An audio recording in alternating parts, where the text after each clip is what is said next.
Matjaž, če se spomniš pred 12 leti, ko si štartal s prvim mandatom, ko smo se pogovarjali o parkirišče, za vzor sem takrat dal občino Rogatec, ki je veliko bolj siromašna od občine Slovenj Gradec, pa občino Semič, ki še je bolj siromašna od nas. In oni so uspeli takrat to, kaj je kolega Čas zdaj rekel za parkirišča, vendar bi imeli posluh, ker je avtoprevoziška dejavnost tako zasovražena v Sloveniji, nikamer ne spada v nobeno obrtno cono. Nas 4-5, ko smo zdaj v Pameča, smo pa silom prilike prišli do tega zemljišča. Pa kakor smo ga kupili, pa ko se zona nafilala, so vsi začeli govoriti, zakaj so prevozniki v tej branži, mislim, v tej zoni. Preganjala nas je policija non-stop, parkiral si pri preventu, parkiral si na avtobusni postaji, zmerno so bile položnice na šajbi prilimanega. Takrat smo opozarjali, da ne gre se v občini v izgradnje enega parkirišča za njih 80 do 100 kamionov, ki se lahko uporablja tudi za tuje industrijo, ko smo imeli Prevent, Johnson, Gramer, ki prihajajo kamioni, pa nimajo kje parkirati. Poglejte si včasih v Johnsonu, ko voznik pride, pa na mostu spi po noči, na samem mostu pred fabriko parkira, pa spi v tem kamionu. Če to ni sramota za občino, pol ne vem kaj sramota. In dajte se enkrat nekaj reči v življenju, da če hočete razvijati drobno gospodarstvo in delovna mesta, da bo drobno gospodarstvo delovna mesta dala, nam morate priti nasproti. V vsakem primeru. Pozdravim pa kolega Časa to, ko je dejansko to, kar jaz 10 let mečem na ta tla, pa nikoli ni padlo na podna tla, na plodna tla, da bi se res naredilo eno tako parkirišče v Slovenj Gradcu. Vi ga lahko sfinancirate iz evropskih sredstev, to je nam jasno, da lahko dobite. Nas pa opremite tiste prevoznike, ki bomo tam parkirali z karticami. Kdor ne verjame, jaz ga posedem v avto, pelam v Rogatec do župana v Rogatcu, pa vam ne to zadevo razkaže in razjasni, kako so oni do tega prišli. In bi imeli na en mah omaknjeno čisto vse iz te občine von. Ne pa da ima, Mešič ima tam, mi 4 imamo v obrtni coni, Darko Hrupič, moj brat, ima v Starem trgu, vse, bom rekel, niti urejeno ne do kraja, ker enostavno ni možnost to urediti, ker je ta infrastruktura je absolutno predraga. In kako bo pol en obrtnik razvijal svojo dejavnost pa zaposloval ljudi. Na vsakem koraku smo pa po glavi udarjeni. In želel bi danes resnično, pa še to, da vam povem, po odmeri, če bi bil davek na nepremičnine, za to zemljišče v Pameču bi jaz plačeval letno 206 evrov. Tako da nisem sam sebi verjel, da sem šel na kataster, da so mi tam razložili in resnično 206 evrov. Za mesto zemljišče pa 3000 evrov. To je, Matjaž, ti si velikokrat rekel, to je mestna občina, ampak jaz pravim, da je to rob stoletja v mestni občini Slovenj Gradec. Pa vam to paše ali ne paše in danes bi samo o tem prispevku rad slišal, kdorkoli bo župan, ali boš ti, ali bo gospod Čas, kaj boste na tem primeru naredili. Hvala. Hvala lepa.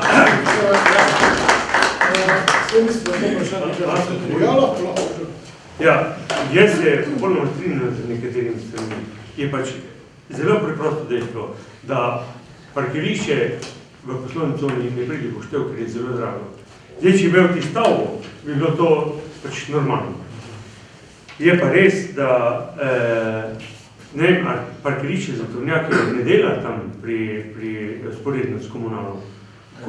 Glej, Matjaž, tam zdaj trenutno so Fišer, Mezdovnik, ki nimajo zadev urejene, pač mislim, ne vem, zdaj to bo župan verjetno bolj vedel, ali pa njegove službe, imajo zgleda neke pogodbe, da malo nekaj plačujejo, glavno parkirišče je zdaj v glavnem tam polno. Ja.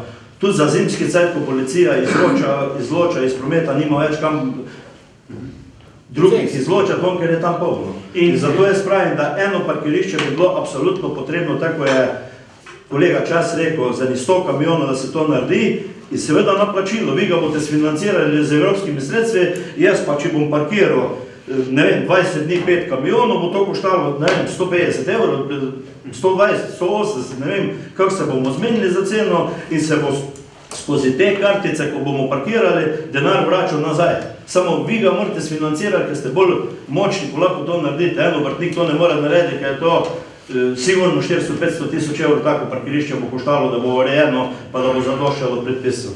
In če to zadnje razmišljanje o znižanju stavbnega zemljišča je nastalo najbolj aktualno, zdaj, ko smo videli, kaj bi ta zakon o davku nepremičnin prinesel. Zdaj je postalo aktualno. Zdaj vidimo, da bi... Matjaž, iz mojih ust je že aktualno 10 let. Ja, je, ampak... Roko na srce, da tu smo ga res upravljali, že toliko let tudi spisa smo zbirali, ampak ni bilo posluha na občin, da bi se to urejevalo. Tu mislim, da zgovora ni, no, da bo besedo časa. Ja, zdaj ne vem, kaj se je dogajalo 10 let. Zdaj pač, to izpade včasih malo smešno, nekatere trditve, kot jih čujem od tistega, ki je praktično imel mislim, mora imeti izkušnje iz 10-letnega županovanja in ve, da nekatere stvari preprosto niso mogoče. Ko govorimo o tem, da bomo dali prednost domačim obrtnikom, na kak način, a so se zakoni zdaj spremenili, ta čas, ko ste bili v parlamentu, ste sprejeli kako drugo zakonodajo. Zakoni so še vedno taki, kot so bili prej. In povejte mi, koliko ste vi dali prednost domačim obrtnikom. To se ne da. Razpis je razpis in prijavi se lahko tistih, ki ima pogoje in najnižjo ceno. Če bo kdaj drugač, bomo drugač delali. Ampak jaz ne bom obljubljal tistega, kar ni možno narediti. Glede raznih podeljevanih koncij, to je ista zgodba. Ko narediš razpis, je enakovreden za vse subjekte v Sloveniji in tudi v Evropi. Spustiti cene navzdol, to ne gre tako enostavno, moraš imeti pa argumente, da spustiš ceno. Tudi to bi morali vedeti iz preteklega županovanja. In je treba ponoviti en razpis, drug razpis, potem da greš na nižje pogoje. Mi smo šli nazaj na obročno plačevanje, ni bilo odziva, zdaj gremo na nižjo ceno. Katere firme so odšle iz Slovenj Gradca, jaz bi rad vedel imena? Jaz ne morem v javnosti zdaj govoriti o imenu. Potem jih ni. Glede nadomestila, potem jih ni, če ni imena. Glede nadomestila stavbnega zemljišča, to je res zelo pereča zadeva v Slovenj Gradcu. Jaz sem se s tem soočil po tistih poplavah leta 2012 v jeseni, ko je industrijska cona Pameče prišla z podatkom, da plačuje 250 tisoč evrov ti poplavljence namreč nadomestila, kaj bo občina zdaj naredila za njih. In seveda smo takrat vzeli to na znanje in razmišljati se začeli o tem. Najprej smo seveda pomagali pri sanaciji tega vodotoka, Mislinje. Potem pa so tu še drugi tisti, ki so pri tem davku zelo neprijetnem položaju. Recimo občina spremeni namernost. Ljudje sploh ne vejo, da imajo naenkrat 1 hektar stavbnega zemljišča nekje. To so kmetje. Kar naenkrat se on zave, dobi položnico od davkarije, plačilo 3000 evrov davka na stavbno zemljišče, on tam poliva gnojnico in prideluje krmila za živino, krmo za živino, pa plačuje nadomestilo stavbnega zemljišča. Zato, ker so ti postopki bili vedno premalo takšni, da bi vključevali javnost, da bi ljudi vprašali, ali sploh hočete imeti tu stavbno zemljišče. Kar dali smo ga, presilili. Z nekim argumentom, da mi pa že tisti smo, ki bomo kreirali prostorsko politiko. Jasno, sem pa treba vedeti, da treba to tudi imeti nekaj, da odkupiš to. In tudi zaradi teh kmetov sem razmišljal o tem, da ta odlog o stavbnem zemljišču spremenimo, da vnesemo nova merila, ki bi omogočala manjše dajatve tistim kmetom, ki kmetujejo, in pa da tudi tistim, ki izvajajo gospodarsko dejavnost, nudimo neke olajšave. Ker določeni primeri so bili tako parcialno rešeni, jaz ne vem na kak način, ampak ta merila niso bila vedno glih strogo enakopravna do vseh. Ampak so tudi kakšne izjeme, kjer so se nekateri kar znašli, pa plačali manj.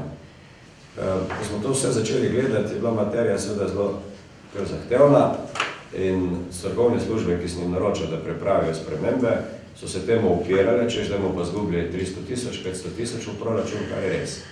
Tudi sam bivši župan je nikomu rekel na pobudo zmanjšanja davka na stavbno zemljišče, ja, kdo bo pa gradil vrtce pa to, točno tako odgovor je, bo je bil, tako mi je povedal nekdo. Ampak, se razumem, to dejansko tudi jaz bi tako rekel, to je pač proračunski denar. Vendar moramo pa vedeti, da do neke meje to gre, pa je to že tako, da se delamo škodo. In ko smo pripravljali te spremembe, je prišel zakon o nepremičnini, ki je postavil nova merila in ugotovili smo, da bo itak zdaj davčna obremenitev za pozidana stavna zemljišča minimalna. Za pozidana, za nepozidana je večja. Ker smo pa mi vse podatke gor so dali take, da so maksimalno ugodni za lastnike zemljišč stavnih, torej da je cela parcela pozidana in ste prišli na najnižjo stopnjo obdavčitve, ste imeli zdaj te odločbe bistveno nižje kot pa prej. Pa se je pa zgodilo to, da je davek bil, torej da se ni uvedel, da so ga pač umaknili, padel je, mislim, da zastavljamo, kako je bilo, ja, to še tako. Potem smo morali pa na vrat na nos izdati odločbe po starem sistemu. To je bilo nekaj marca, nismo imeli cajta, tudi v teh mesecih nismo mogli zdaj spreminjati odloka, odmere so prišle, iste odločbe.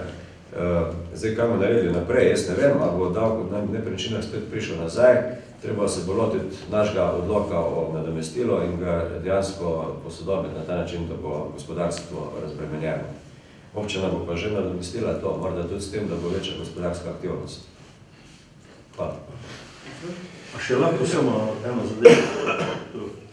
Glejte, Jože Horvat, edini še od Preventa, ko se je zlušil on, ko je ostal danes vodi družbo z 150 ljudmi, uspel je pridobiti Italijana za sovlagatelja in je 52% lastnik ta Italijan. V občini Dravograd, v Tiškem vrhu, ko je bil, večjo kvadraturo je imel dole, ampak njemu bolj dišalo tu, pa me dobro poslušajte zdaj, kaj je rekel, pa jaz verjamem, da tako. Večjo kvadraturo v Dravogradu je plačeval 6 000 € na leto, mestno zemljišče. Ko je prišel Slovenj Gradec za manjšo kvadraturo 36 000 €. Pa ljudje božji, pa kje živite, da bo mestna občina imela 7-krat višjo obremenitev tega davka, ko ga ima sosedna občina Dravograd.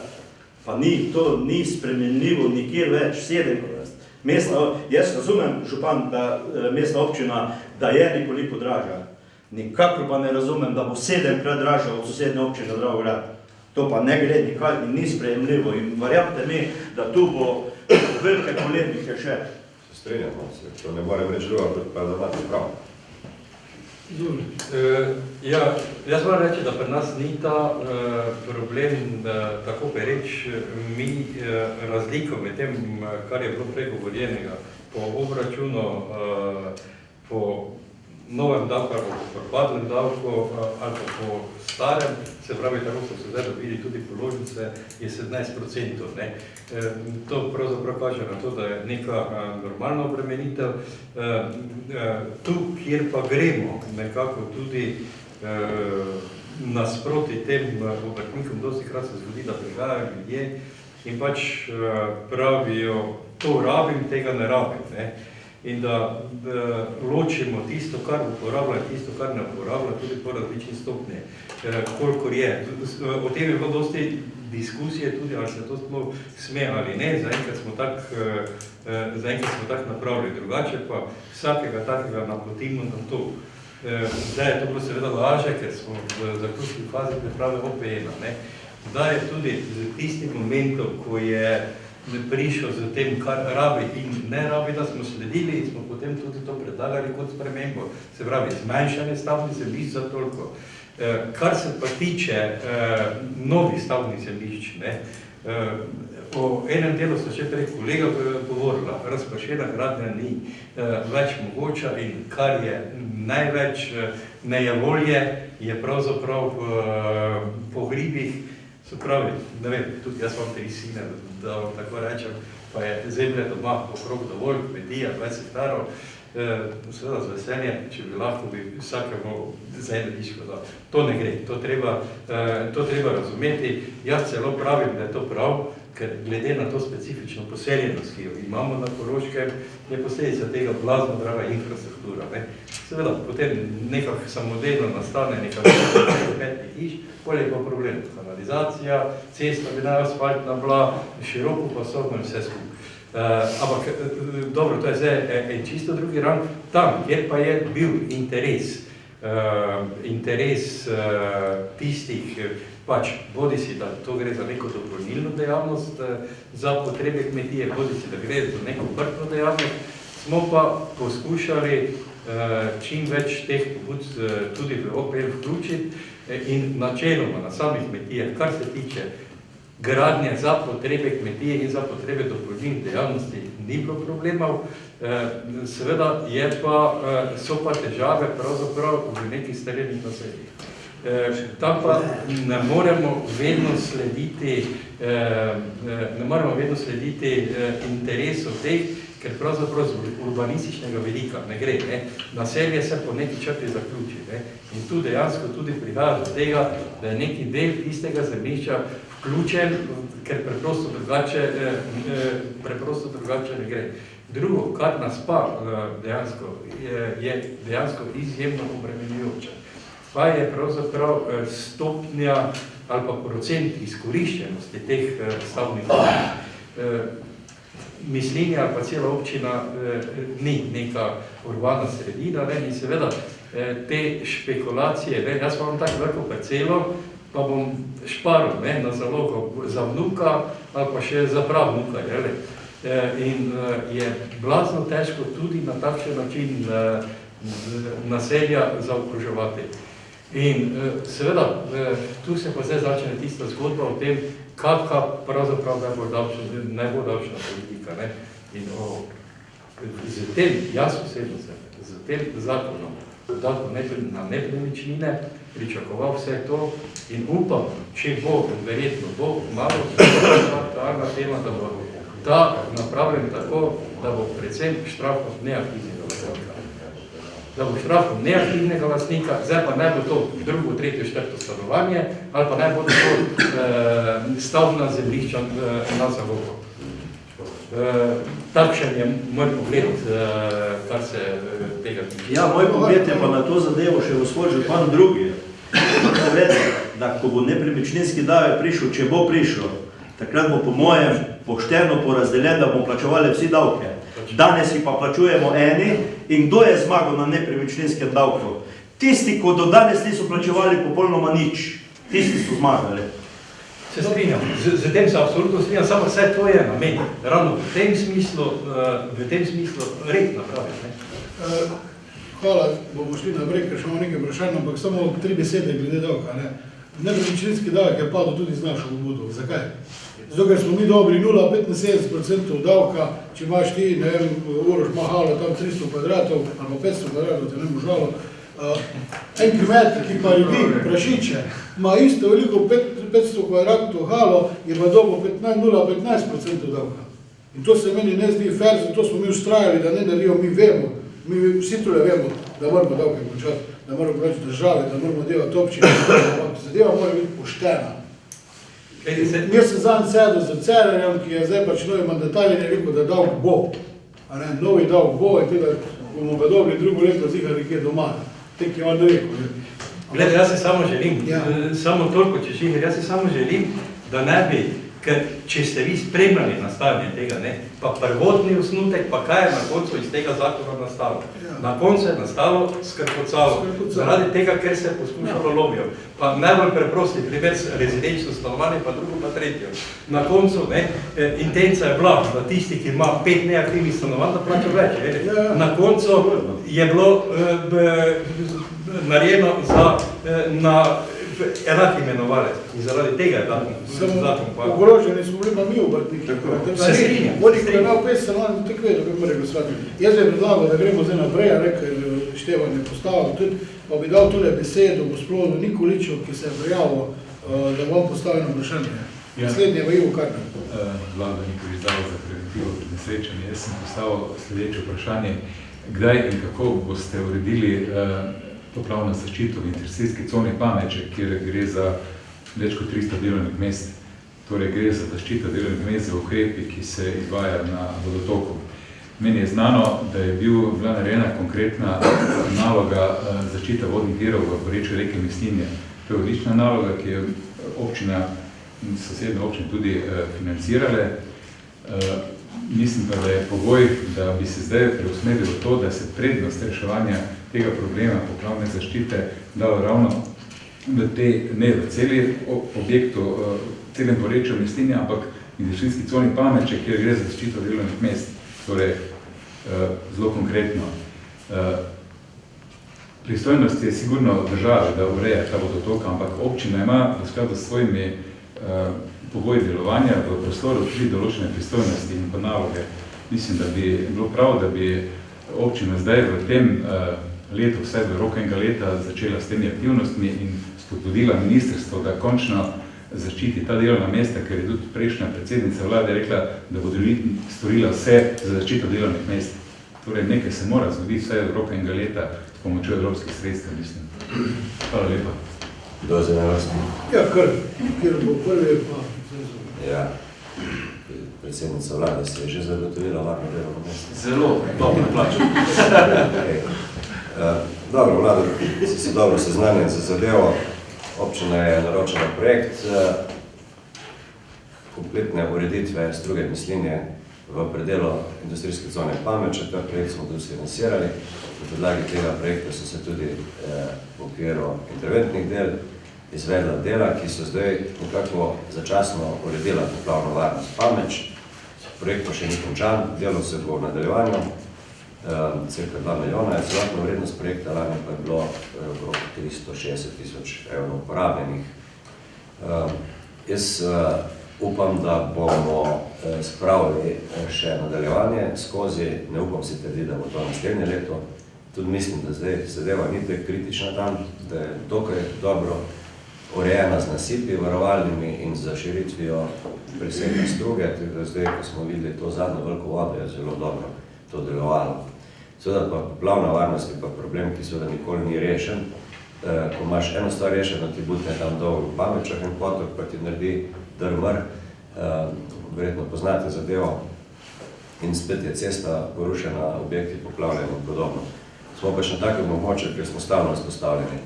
Glede varovanja mesta, kar se mi zdi najbolj pomembno, pa je v okviru te naloge nekaj rešitev nakazanih. In sicer rešitev lahko iščemo v zadrževalnikih, suhih zadrževalnikih.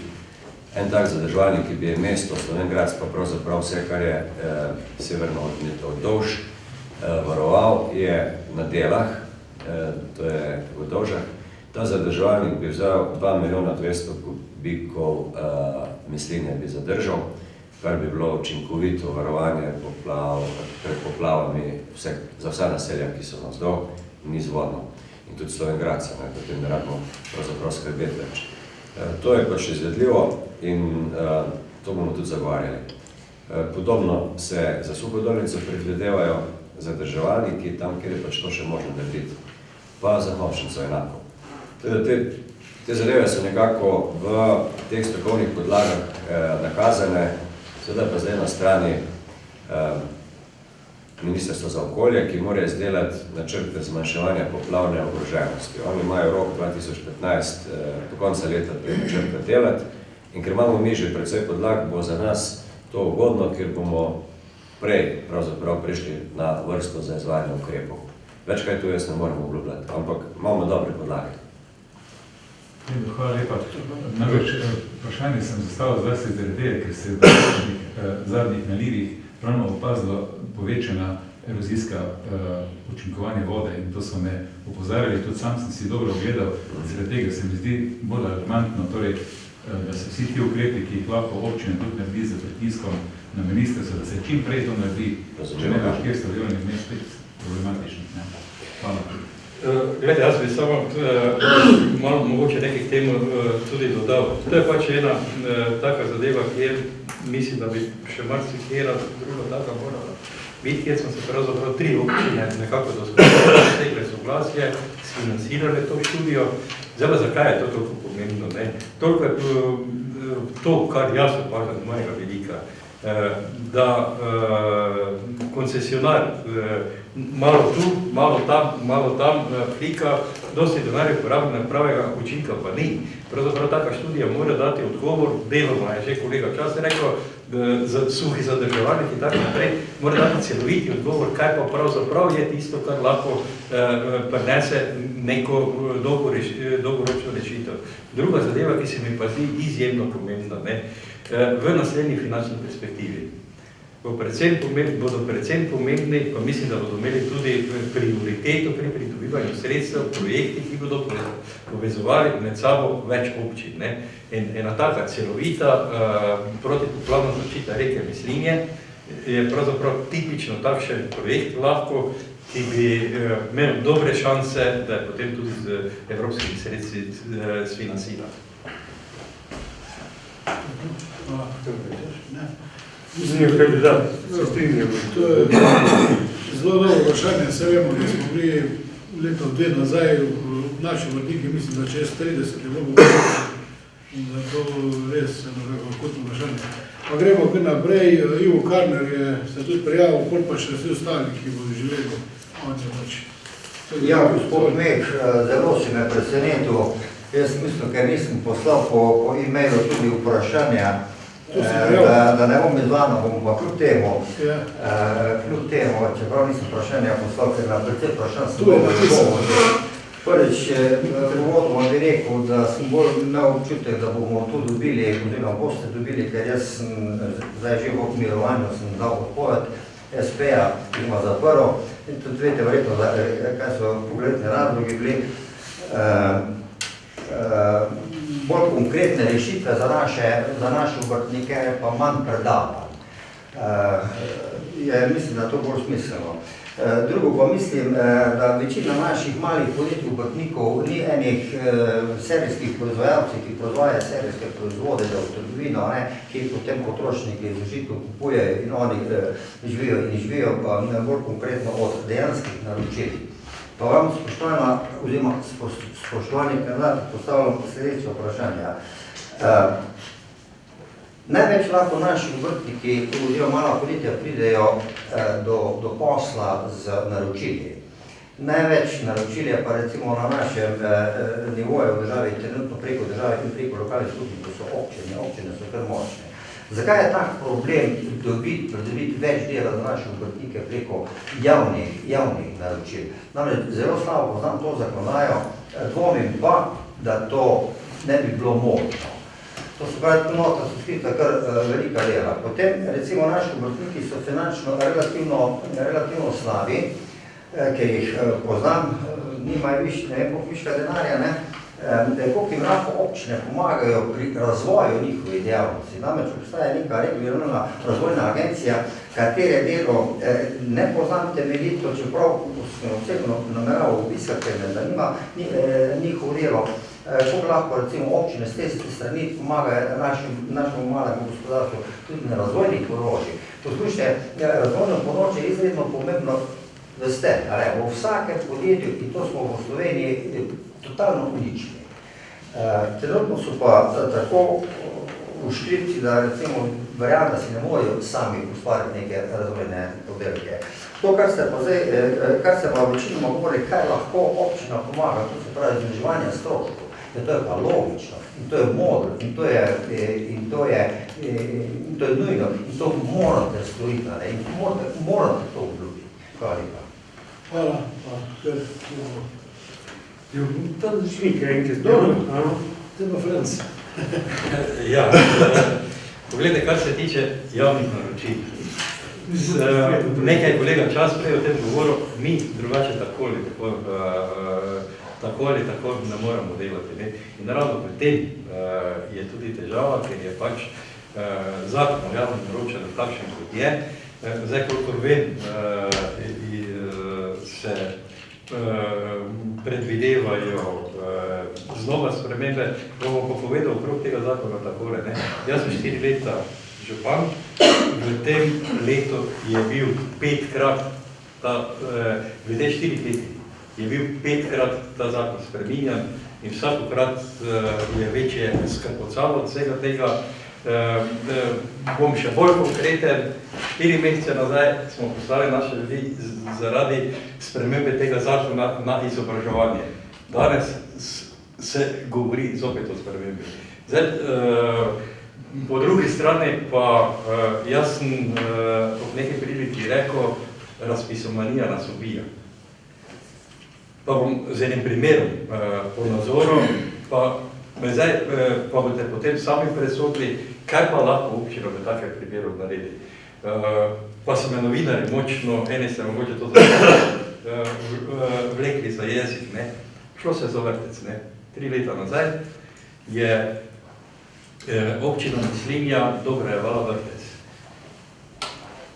Na razpise nas je prijavilo, kaj jaz vem koliko, sem pozabil številko občin. Nekatere občine so dobre, so financirane, to 80%, druge pa nič. In zdaj, kako ta sistem laufa? Poglejte, jaz mislim, da že na izvoru hudo narobe, da je razpis za vsako zadevo, ali je smisla, ali ne, mora biti v takšnem smislu. Država ima rojstne knjige, točno pozna potrebe. Država ve, koliko denarja ima. Lahko bi izračunala, ne vem, eno mesto, toliko kvadratov na otroka, če znajo to predpisati, koliko to stane. Pa bi rekla, mi lahko sofinansiramo, govorim na pamet, 30% cene tega mesta v vrtcu. Naloga lokalne skupnosti pa je, da pripravi projekt, da ga predloži, ko pride na vrtcu, še to se rekel, razumemo, da ne gre vse naenkrat, ampak ne delajte tega, da boste, ne vem, enim Domžalom, recimo Domžale so takrat dobre, bogata občina, on je dobil 80% sofinansiranja, mislim, je pa ni dobro nič. Poglejte, mi smo ujeti, klekčeni, moramo občanom zagotoviti mesto v vrtcu. Jaz mislim, da je to celo neenakost pred zakonom, da je to protiustavno na takšen način. Zakaj vam govorim to? Da razumete pravzaprav, na kakšen način imamo zvezane roke. Ne? In seveda tu se pa potem ta nagrabna zgodba začne okrog vseh teh pogojev, ki se morajo izpolniti, in pa okrog te najnižje cene. Mi smo kolikokrat na skupnosti občin predlagali eno preprosto zadevo naredite. Izločite najnižjo ceno, pa najvišjo, tako ni pomembna. Kaj bi pomenila izločitev najnižje cene? Pomembno bi, da se lumpi ne morejo na razpis prijaviti, ker bi moral študirati, da je cena realna, ker drugače tako ali tako iz igre izpade. Jaz vam povem, sicer bi nekaj draže bilo, samo mi bi imeli realne ponudbe. In groza te je, mene kot župana je groza, ko gledam prijave na razpis in vidim, da so razlike 30-40%. In na koncu veš, nekaj ni v redu, iščeš razloge, vse skupaj. Vam pa povem, primer, kolesarsko stezo smo delali iz istih razlogov, ko smo govorili, smo vedeli, da ne, smo ga izločili, najnižjega, Državna revizijska komisija, smo pa dobili po grbi, smo mogli njemu delo delati, izkazalo se je, to je bil recimo CMC, izkazalo se je, da je lepo šel čez mesec pa pol v stečaj, mi pa ostali z vsemi problemi, ki so. Žal smo v to ujeti, jaz se samo želim, da bo ta nova zakonodaja, ki mora biti nova, drugačna in boljša, kot je bila ta. Zdaj pa, kar se tiče razvoja dejavnosti. To je pa zgodba, o kateri smo pregovorili, en del okrog tega podpornega okolja, ki je potrebno, en del pa teče, pa bom spet, en del pa sigurno mogo teči tukaj tudi, nekaj tega teče, ne vem, Race, kogo verjetno poznate in tako naprej, ampak v čem je zdaj pravzaprav tu problem? Tu, zdaj, kolikor bi lahko občine v to stopili, se pravi za relativno kratek čas, 2-3 leta država da nek denar, običajno se pa zgodi to, da v tem času ti razvojni programi ali pa izdelki niso dovolj dobro razviti in nekako zadeva potem tudi zamre. Ampak hujši problem, ki ga jaz osebno vidim, bolj kot ta razvojna nota, ki ste jo omenili, je pravzaprav trženje. Trženje česarkoli, kar imamo. In recimo, prej smo se pogovarjali o lesno predelovalnem centru, tam tipično piše, kar sem prvič tudi v teh razvojnih dokumentih dosledil, da je treba vzpostaviti trg z lesnimi produkti v Sloveniji. In tu noter trženje, marketing, tule noter se mi zdi, da treba veliko več poudarka, da po domače povedano, danes je car tisti, ki ima kupca. Vse se da narediti, vse se da dobiti, najtežje je dobiti in obdržati kupca. To je pa neka taka siva cona, kjer se ne znamo dovolj dobro povezati, pa dovolj dobro organizirati in po mojem bi se strani države morali na tem področju biti bistveno večji spodbude. Hvala lepa. Še kdo? Ja, se to, zdaj v bistvu res smo spet zelo na široko diskusijo šli. Razvojna pomoč, mislim, da tega bo dosti zdaj v naslednjem obdobju, ker v bistvu je poudarek na črpanju evropskih virov 2014-2020 ravno na podpori podjetništvo, konkurenčnosti gospodarstva. Glavnina sredstev se bo razdelila za te namene. To so velike priložnosti za podjetništvo, za obrt tudi. Občina to mora pač spet parirati s temi ukrepi, o katerih smo prej govorili, da bo omogočila prostorske možnosti, da bo z ustreznimi pristopi vam tudi zmanjšala stroške, torej nadomestilo stavnega zemljišča, potem gre za stroške komunale, odvoz smeti, vodarina, toplota, ogrevanje. Vse te stvari so tudi pomembne in vplivajo na stroške, ampak to je možno doseči neke nižje stroške, če se tudi na komunalnem podjetju izvršijo na vlaganje v razvoje. To pomeni nova kotlarna na biomaso, to pomeni morda poenotenje odvoza za celo regijo, kar bi bilo tudi ceneje, pri smeteh govorim. In potem spet se vračamo na javne razpise ali na tečaje, kako izbrati domačega izvajalca. Glede, po eni strani je to omejujoče, po drugi strani je pa s tem možnost, da kandidirate kjerkoli v Sloveniji. Ampak jaz vem, da je to težko, ker imate večje stroške prevoza. Zato bi morali tisti, ki so izbrani na naših večjih projektih, recimo zdaj glasbena šola. Dobla je firma, mislim, najcenejša firma je bila iz Ljubljane in morali smo jo pač izbrati. Zdaj še ni končan postopek, ker je še pritožbeni rok, ampak ta je najcenejši. In on bo, verjetno to ni podjetje, ki bi imelo svoje zaposlene. To so podjetja, ki iščejo potem podizvajalce. In jaz mislim, da bi oni morali lokalne podizvajalce dobiti za gradnjo šole, za obrtništvo, inštalacijska dela, zato ker boste pa javljali, da bolj konkurenčni kot tiste. Aneks pogodbi. Aneks Ne, ne moramo. Ne gre, kao pa To pa je ročnik. Prosti, ampak samo dodate zraven črko,